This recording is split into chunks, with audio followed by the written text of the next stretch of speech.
Can you hear me? Can you hear me? Ah, very good. I must apologize. We've had some problems with the apparatus. The worst case, I think, is with regard to the air conditioning.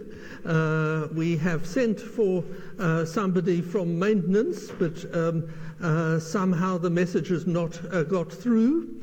And there are other problems also, so I'm running a few minutes late, and I'm just wanting to get started. Okay. Now, I must give you the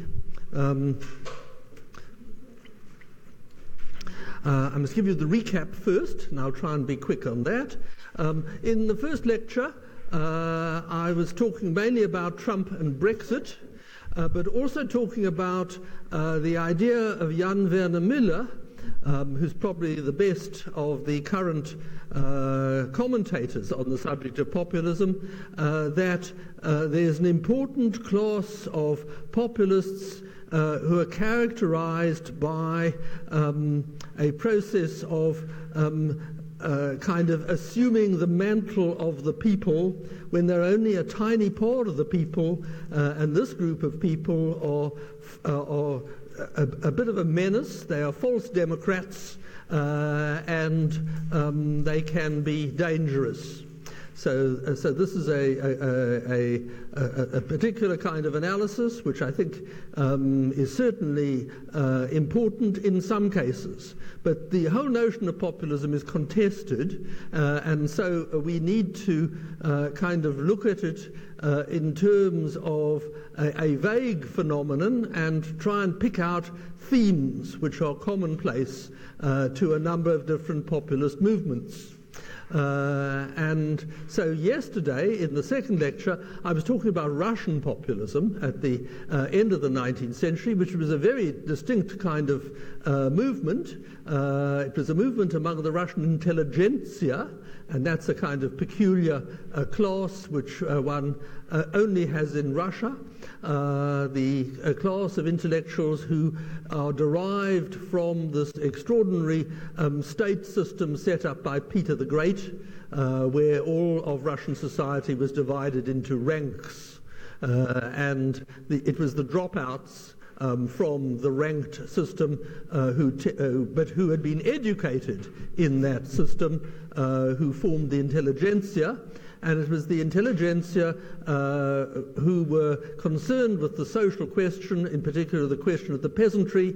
So Russian populism was really about the abolition of serfdom and the well-being and welfare of the peasantry, and had a very decisive identity which has nothing to do with the kind of problems I was talking about in the previous lecture.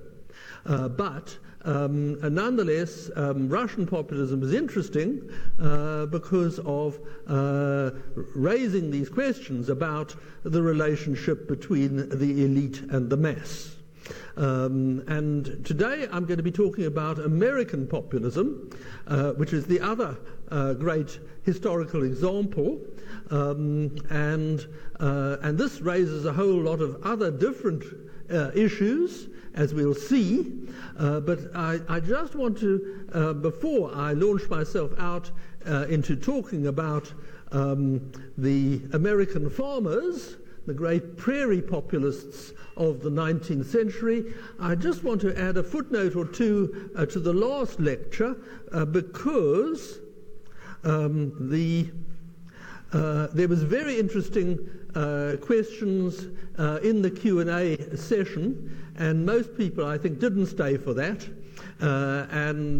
So I wanted to just include that in the summary so that everybody's on the same page. The first question was about the relationship between Russian populism, which is narodnichestvo, and derived from the Russian word for people, narod, and the German tradition of folkish politics, and the term folk, of course, was taken up also in the historical development of Zionism and in Afrikaner nationalism. But the folkish tradition is quite different. The politics is completely different.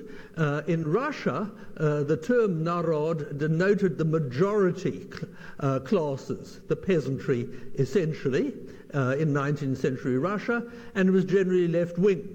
But in Germany, the folkish tradition, the folk denotes the nation, and was associated with counter-Enlightenment ideas about cultural relativism, each folk having its own Kultur, and these somehow being non-comparable, and there being kind of peculiar destiny involved in the notion of a folk and its culture.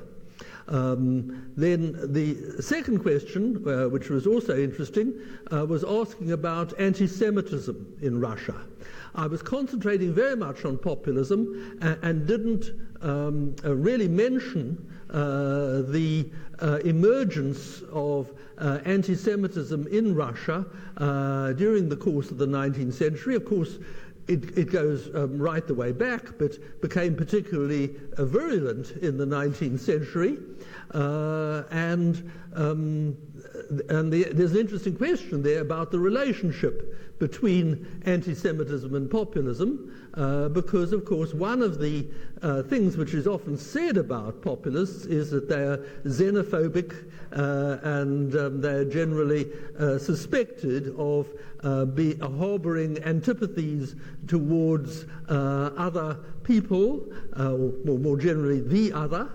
And so it was a good question to ask about anti-Semitism, and here's the essence of my answer. Anti-Semitism emerged in Russia, and pogroms were organized by organizations called the Black Hundreds, often with tacit state support, and also, and this is the important thing, the support of a tiny minority of Slavophile intellectuals. I explained yesterday how in the 18th and 19th century the Russian intelligentsia divided between people who were westernizers, who looked to the West for their inspiration, and people who were Slavophiles who wanted to kind of revivify the orthodox tradition of Russian culture. And a minority of the Slavophiles were ready to support anti-Semitism on the grounds that the Jews were not part of the Russian nation. And the really horrible thing, though, however, was the support for anti-Semitism on the part of a major chunk of the secret police. The Okhrana was the Tsarist secret police, and it pioneered many kind of practices which were to be imitated in the 20th century by better known terrifying police organizations. But in particular, many people are not aware that it was the Tsarist secret police who forged the famous anti-Semitic document known as the Protocols of the Learned Elders of Zion. And I gave some details about that yesterday, and it was from the Russian Civil War, where the Tsarist forces, the whites, as they were called, were highly reactionary and committing pogroms whenever they got the opportunity, and they were psyched up to do so by propaganda which included the Protocols of the Learned Elders of Zion. So that's something which needs to be said, and the crucial thing about the relationship between populism and anti-Semitism is that the most important populist intellectuals absolutely rejected anti-Semitism, regarding it as a part of the horrifying Russian autocratic past, which needed to be got rid of as one moved towards a progressive development of society in the future. And I mentioned yesterday, although I couldn't quite remember his name, the famous populist intellectual Ivanov Razumnik, who defended the Jews in a number of important trials and other situations. He tried to ward off pogroms on a number of occasions. A remarkable man, started life as a mathematician, but wandered into literary criticism and the social sciences and wrote a history of philosophy. And his memoirs have been translated into English, and I've got them somewhere in my collection, but I couldn't actually put my hand on them yesterday. But he was a truly remarkable populist intellectual who firmly defended the Jews. So one's able, I think, in this case, to refute the idea that populism was associated with anti-Semitism.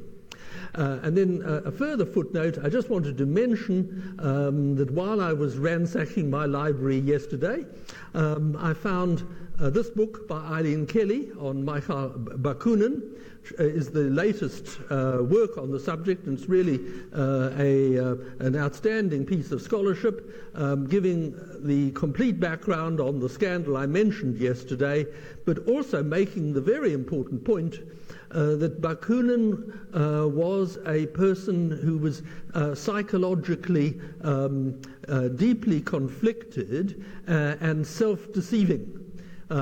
He firmly, and in all his public propaganda, asserted that he was an anarchist and believed in total freedom, but in practice was an extreme authoritarian and was always setting up secret societies which were sworn to corpse-like obedience to the leader. And the other book I wanted to mention was Richard Pipes's book, Property and Freedom, which is about, among other things, the emergence of the rule of law in Russia, arguing that the crucial weakness of the reforms, which I was talking about yesterday, the reforms of Alexander III, was with regard to the property laws, that the rule of law often means the rule of lawyers. So the development of a corps of professional lawyers was important, and that was actually achieved under Alexander III, but there were these extraordinary limitations which were a result of not introducing kind of a modern freehold property into Russia. Interesting kind of argument. Not sure I buy it entirely, but it's obviously an important argument. Okay, so that's the footnotes, and I'm now wanting to move forward to talk about the American populists. This is an absolutely extraordinary period in American history, which has been almost totally forgotten, except by professional historians, because it was the greatest democratic movement in America's history. The prairie populists, the farmers' movement in the 1880s in particular, was an extraordinary outpouring of democratic organization from coast to coast. And in some parts of the United States, the sign-up rate for the Farmers' Alliance was 80%. There's never been a movement comparable to it in American history. Absolutely extraordinary movement, and been completely forgotten. Now, one needs to say something about this complex history of farming in the 19th century. One's got to realize, of course, this is a very different situation to Russia. Russia, a country which was still dominated by feudalism and absolutism. America was a country which was thoroughgoing capitalist right from the start. because it had inherited the major institutions from England, and England had had a market in property from the 12th century. So that there was a land market functioning right the way through English history. It was encumbered by various kind of feudal survivals, but these generally were got rid of quite early on in American history. The attempts to preserve the feudal prerogatives of Lord Baltimore were not successful. The history is really a fascinating one because of the spread of farmers across the continent, sometimes encouraged by the government, which provided various schemes for acquiring land on the cheap, and also, of course, the general conviction that the frontier was where opportunity lay. Go west, young man. That is a basic picture one's got to have at the back of one's mind. But after the American Civil War was over, there was a recession. And during the war, there had been, of course, as is often the case in wartime, an intense demand for food. And I suppose various other agricultural products as well. But the end of the war actually meant a recession, and it meant a recession in both the North and the South. But of course the South, as the defeated party, had other woes to think about. And this is that extraordinary period in American history where the South is kind of occupied by Northerners, the so-called carpetbaggers, and a huge effort is being made to deal with the problems of a divided society. And eventually, of course, we get the rise of the so-called New South, which is a sort of attempt to transplant northern capitalism to the South.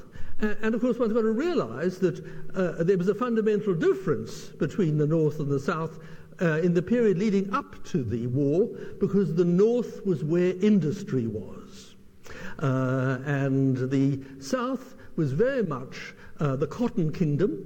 There were other agricultural products produced as well, rice and indigo and various other things, but it was a deep division between the North and the South, which was reflected in economic policy as well as in the kind of political divisions between the North and the South over slavery. The North was protectionist, the South was in favor of free trade. And of course it was a demand for protection in the North which made for some of the difficulties faced by farmers in the post-war period.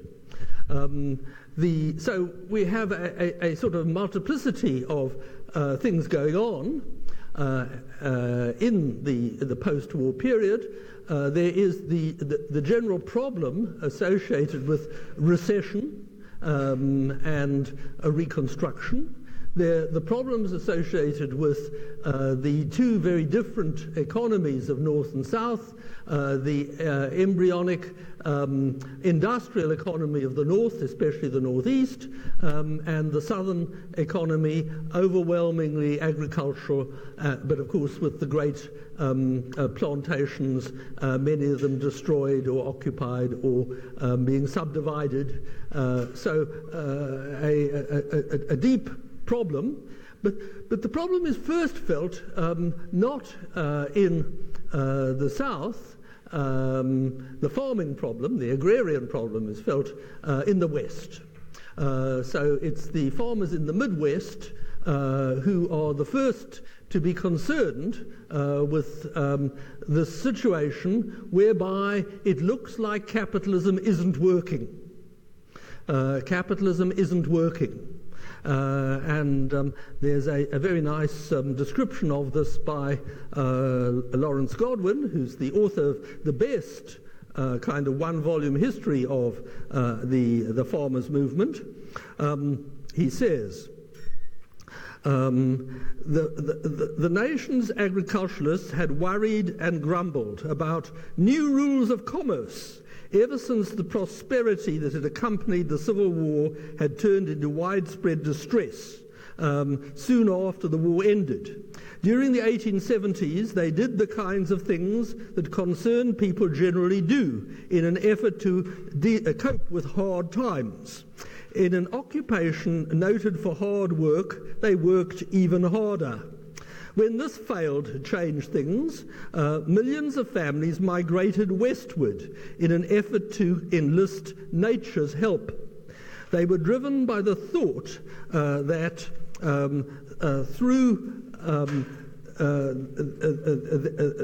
through sheer physical labor, they might wring more production from new virgin lands of the West than they'd been able to do in their native states of Ohio and Virginia and Alabama. But although railroad land agents created beguiling stories of Western prosperity, the men and women who listened and were found and went found that the laws of commerce worked against them just as much in Kansas and in Texas as they had back home in the eastern side of the Mississippi River. So this is quite extraordinary. This is a sense of the failure of capitalism in a society which is basically a capitalist society. And because it was basically a capitalist society, and because everybody believed in the fact that this was supposedly the land of opportunity, and where everybody had to be active, they did what capitalists do under these circumstances. That is, they responded to challenges. And we have an extraordinary period of innovation and entrepreneurship. And so we get a kind of double response, or a triple response. There's an economic response, which involves setting up new organizations, trying to beat the monopolies associated with the railroads. People start their own transport networks. They start cooperatives. Cooperatives are probably the most important innovation associated with the farmers' movement. And again, this is something which we tend to kind of overlook in the modern world. Cooperatives have often been historically a new set of opportunities, a new set of institutions by which struggling people in the capitalist economy can try and make their way when the institutions are failing. So the Grange is the most famous of the early economic organizations created by the farmers. There's this lovely poster I've got on the right here, a gift for the Grangers, and it was a tremendously successful organization, but it was purely an economic organization. It got succeeded after 1877 by the Alliance. And this was the Farmers Alliance, or I think the full title is the Farmers and Industrial Workers Alliance. But a big thing really was that the industrial working class in general did not participate in populism to any major extent. They had their own problems. They had their own problems because, of course, this is the period also of the most intense labor conflict in American history. America has the most violent history of labor conflict between unions and management of any country in the world. There were thousands of casualties. The owners didn't hesitate to hire Pinkerton's men to come in, the detective agency, with guns and shoot up recalcitrant workers. And the workers responded in kind. It was there was incredible kind of warfare in miniature in industrial parts of America at the end of the 19th century. So the workers had their own problems and didn't really join the alliance in any large numbers. But the crucial thing about the alliance, which differentiated it from the Grange and other earlier organizations, was it had a political dimension. It had 40,000 paid lecturers who toured the country recruiting people. And of course they had difficulty recruiting people because people wanted to join up the cooperatives associated with the alliance and not just the political organization. And so it spread like wildfire from coast to coast, from the Atlantic to the Pacific. It had every state.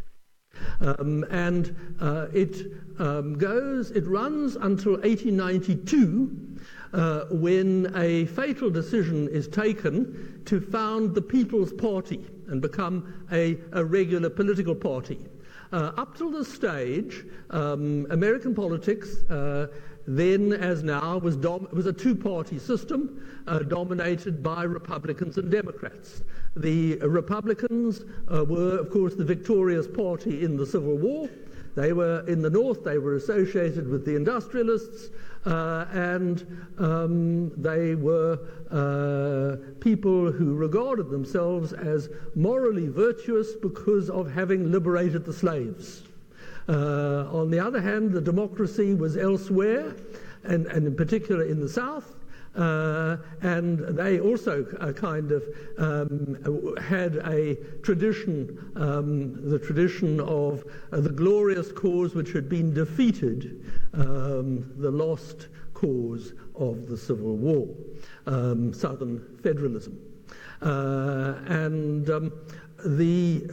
Somehow the populist movement was a third force. And third forces always have problems in American politics. The system is set up so as to favor a two-party system. So the alliance eventually decided they were going to make themselves over as the People's Party, and they did that in 1892. And then this sort of lasts for 4 years, and they come up against the election of 1896, and they're faced with very serious kind of tactical and strategic questions. Are they going to run as a third party, or are they going to try and win over one of the existing parties to their platform? Now, there's a very important point here which I have failed to make so far, and that is that this period was one predominantly of deflation. Prices were falling. And so there were various attempts to combat this by inflationary means. The most famous was the Greenback Party, which was a party which favored the issue of notes as a form of money, and in that way increasing the money supply. But they were not the only party.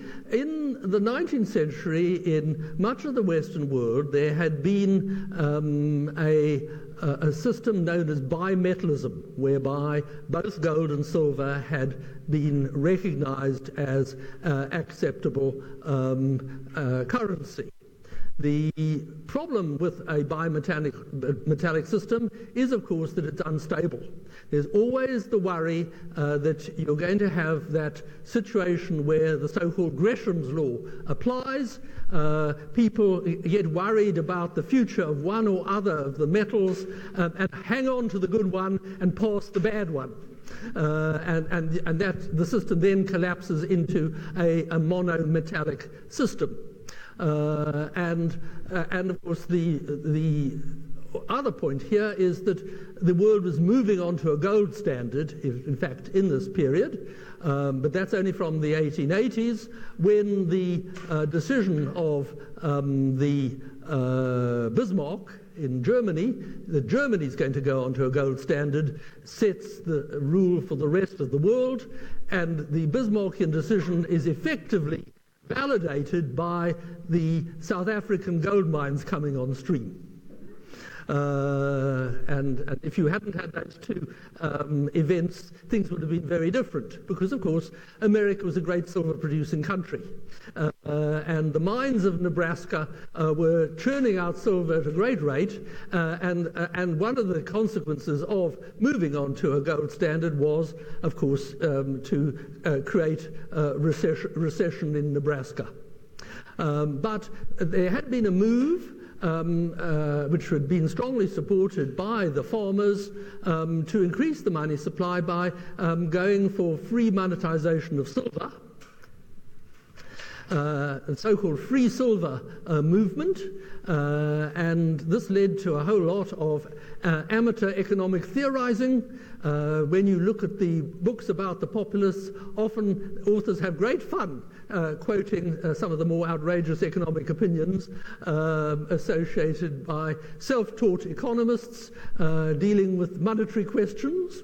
And so free silver became a great slogan in this period. It became one of the planks of the People's Party, but they had a whole lot of other planks, and the trouble for the People's Party was the fatal decision to go for union with the Democratic Party or takeover of the Democratic Party required that they specify a single plank in the platform, and that plank became free silver. So we have the famous election of 1896, which is fought by an extraordinary man who, for many Americans, epitomized populism, William Jennings Bryan. He was actually a kind of late convert to free silver. There's a wonderful and characteristic anecdote about him in the early 1890s, kind of turning up at a meeting where people are advocating free silver, and his response is, "Yes, of course, I'm with the people, I favor free silver, I'll look up the arguments when I get back to the office." He famously gave this incredible speech, which is sort of still quoted 100 years later, the famous Cross of Gold speech. I don't know why I've got that on the slide as the Cross of Silver speech. I must have been making the slide at 2 in the morning or something like that. The punchline was this famous thing, "You shall not crucify mankind upon a cross of gold. You shall not crucify mankind upon a cross of gold." And the election was a disaster in the long run. It completely destroyed the People's Party, and it didn't do much good for the Democratic Party either. But it launched William Jennings Bryan as a kind of major fixture in American politics, and he stayed around right through the 20th century, through till the 1930s, in fact. And he was a true populist in the sense of always being in favor of reform, especially if it was a popular reform. And so he was associated with all sorts of things, some of which we now regard as kind of very good and basic reforms, like women's rights, and some reforms which we regard as somewhat crazy. He's mainly remembered, the other thing he's remembered for, apart from the Cross of Gold speech, was the Scopes trial in the 1920s when a school teacher was put on trial for teaching Darwin, the so-called monkey trial. William Jennings Bryan turns up, the great commoner, as he was called, in order to defend the Bible against Darwin. So William Jennings Bryan is an extraordinary character, a populist in the sense of, as I said, having an unlimited enthusiasm for change, and in particular for popular causes. But the other person I want to talk about is the vice president candidate, or the candidate for vice presidency, this guy, Tom Watson. And I've there on the left of the slide got a poster showing Thomas E. Watson. This is not the poster for the election of 1896. It's a poster from an earlier election where he was standing for the People's Party in Georgia. He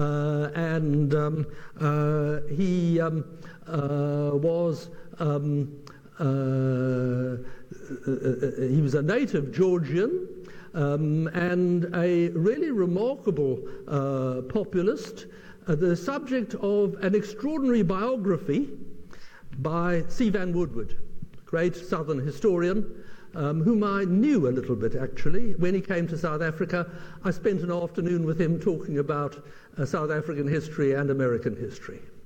Van Woodward is one of the great Southern liberals and the author of a long series of books, most notably The Strange Career of Jim Crow.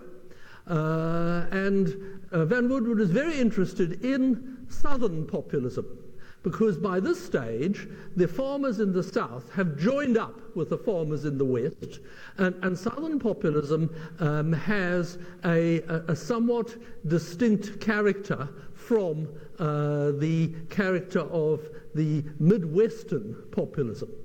And this is connected, of course, with the strange history of the South, and the extraordinary thing is the bifurcation. Tom Watson, as a young man, was a radical populist. Van Woodward's biography is called Tom Watson, Agrarian Rebel. As a young man, outside the Democratic Party, and of course the Democratic Party in the South is deeply involved in Jim Crow legislation and trying to segregate everything that they can possibly segregate. But Tom Watson, as a young man, organizes the white farmers and the black farmers together in one organization. And he emerges in the first part of the biography as an absolute hero. It's an extraordinary book, a wonderful kind of sympathetic portrait, at any rate when he's a young man. There are a few kind of problematic situations. He's known for having a terrific temper, and he can throw terrible temper tantrums which last for days, and he can be violent.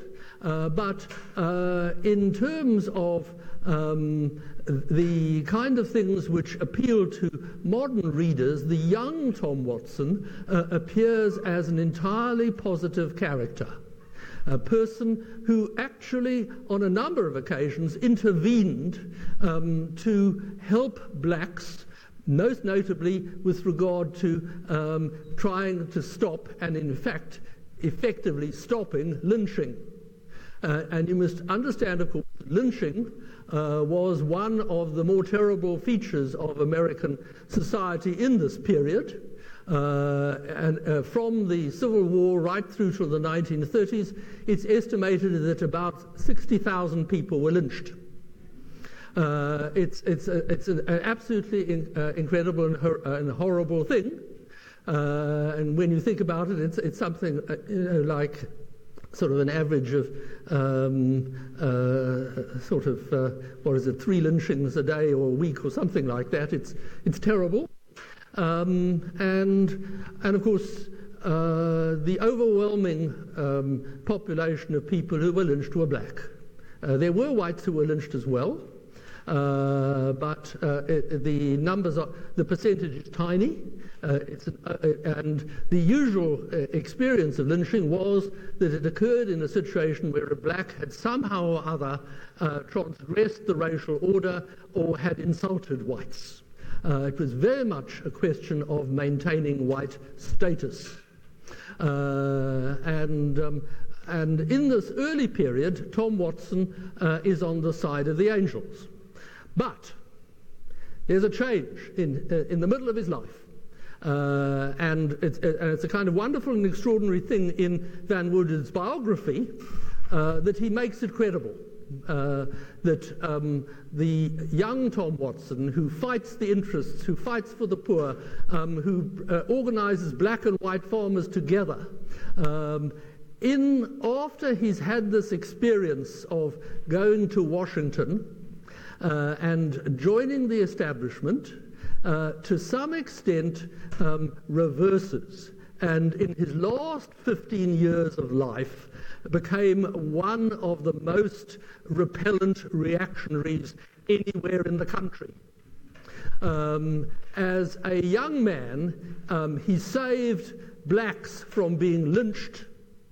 As an old man, he actively supported this one horrendous case of the lynching of a Jew in southern United States, the Frank case. Leo Frank was an employer who'd been running a factory where a woman was found dead, and on the basis of no evidence was kind of railroaded and convicted of murder. The state governor let him, feeling that the evidence was poor, reversed the death sentence. But then Tom Watson wrote an editorial saying this was an affront to Southern manhood, that this murder in his life, he should.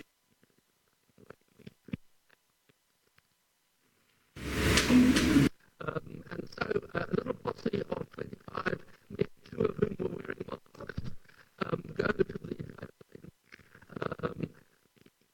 Jew is being kept and take him to a nearby forest, beat him to death and hang him from a tree. It's one of the most appalling stories. And it's the same man, it's the same Tom Watson.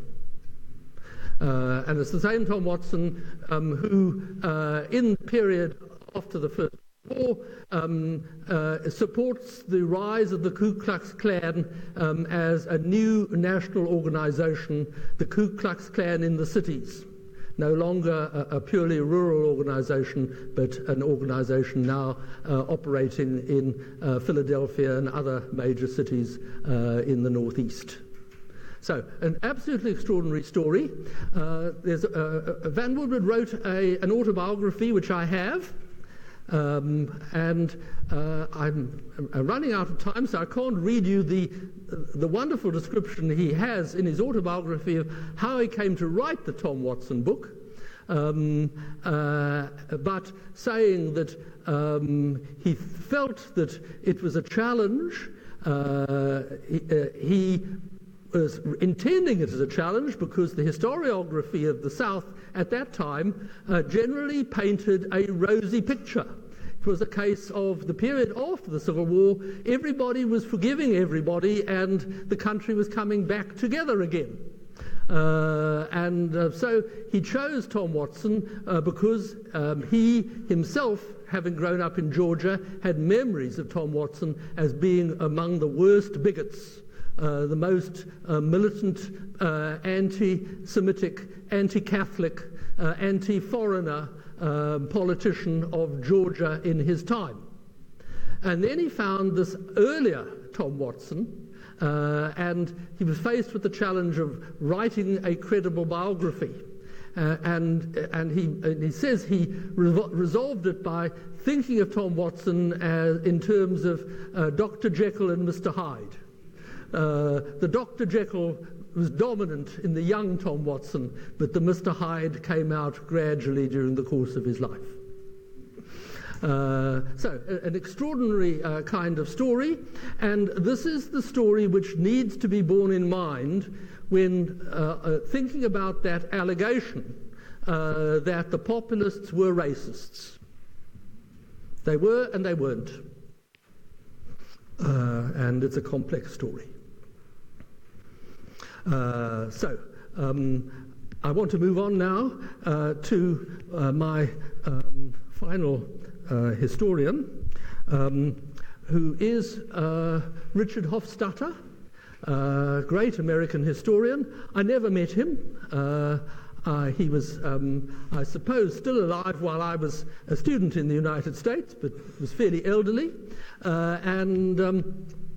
He was the person who, in the 1950s, did most to revive interest in the populists, writing an extraordinary series of books with titles like Anti-intellectualism in American Life, where a number of the populist writers and economists feature. He was also very notable for his involvement in controversy about McCarthyism, because the interpretation which was given by Hofstadter and a few others, notably the sociologist Seymour Martin Lipset, was that McCarthy was continuing the American populist tradition of kind of anti-elitism. You remember that McCarthy went after Harvard and went after the army and was full of kind of appropriate language about wanting to bring down the pointy-headed intellectuals of the State Department. So there was some populist rhetoric in McCarthy, but Senator McCarthy also, of course, came from Wisconsin, and Wisconsin had been one of the great places of Midwestern radicalism in the late 19th century and early 20th century. The Lafayette Democrats were from Wisconsin, and so this was a kind of picture drawn by Hofstadter, but it was not without its critics. Michael Paul Rogan was a young man from Harvard who was my contemporary when I was a student at MIT, and he wrote a book called McCarthy and the Intellectuals, the Radical Spectre, where he looked very closely at McCarthyism and its social basis of support, and found that, in fact, there was very little evidence, in fact the opposite, of rural support for McCarthy. McCarthy tended to get his support from traditional Republican areas, regardless of whether they were urban or rural. So the thesis of Hofstadter was contested. But Hofstadter was a wonderful historian and had tremendous insight into American social history, wrote a long series of books. When he died, the book he was working on was called America at 1750, a social history. And although it's a torso, the final chapter is missing, it's a wonderful book. It gives you a wonderful insight to America in the mid-18th century. But in the early 60s, he wrote another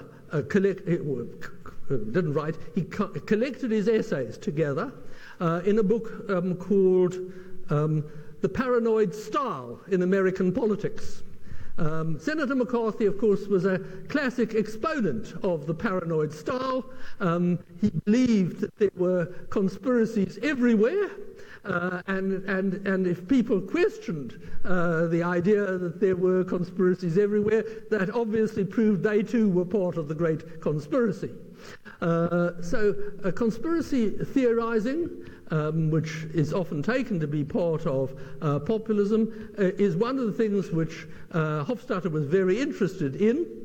But in this essay, which is a reconsideration of his work on McCarthyism, written in the early 60s, I think the book is published in 1963, there's an absolutely wonderful and very illuminating discussion of American politics overall, where he argues that American politics has been dominated by two different kinds of politics.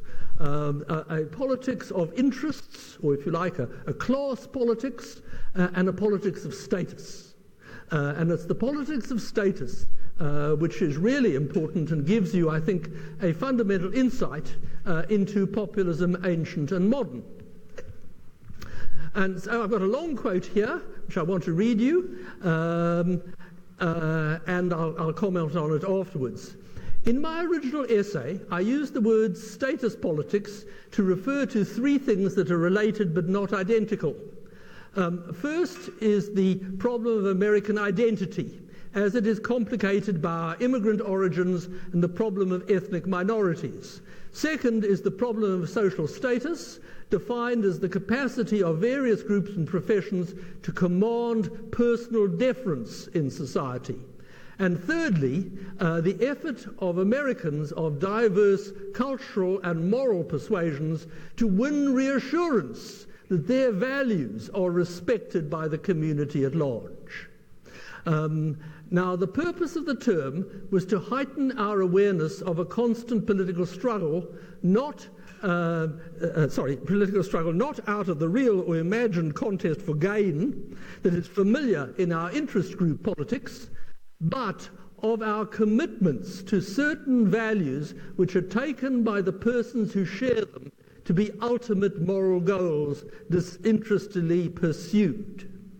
So a classic example, and a beautiful example, of status politics is the drive in 19th century America for abolition of the use of alcohol.